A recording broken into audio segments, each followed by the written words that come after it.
Itu aku cakap, PKR, PH ni tak boleh jadi kerajaan.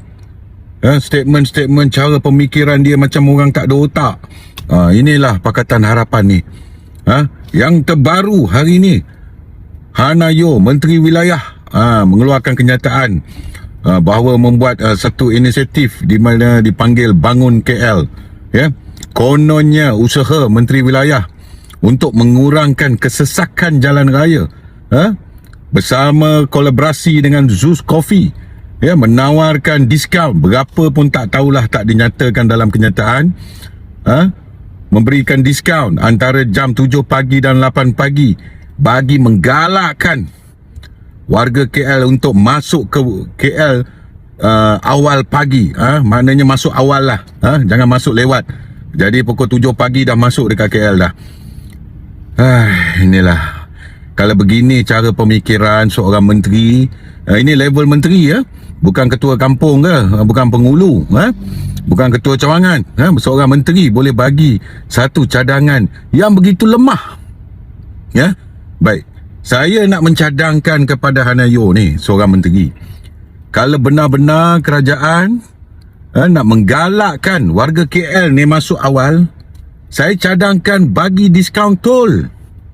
Nak masuk KL ni semua ada tol. Sama ada kamu datang daripada Ceras, Kajang, sama ada kamu datang daripada Puchong, sama ada kamu datang daripada Rawang, daripada Kelang, daripada Petaling Jaya, semua ada tol.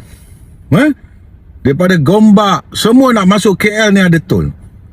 Saya cadangkan kamu bagi diskaun tol. Kopi ni, bukan semua orang minum kopi.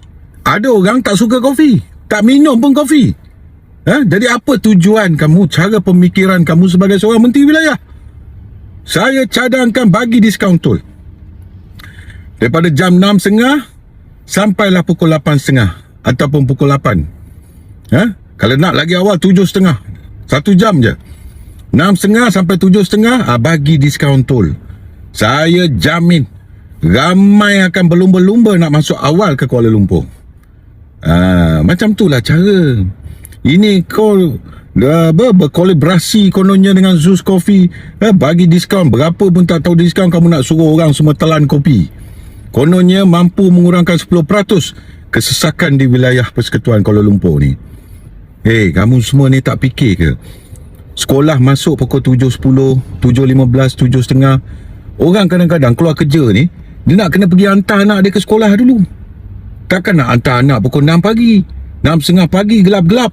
Kadang-kadang pintu pagar sekolah pun tak buka.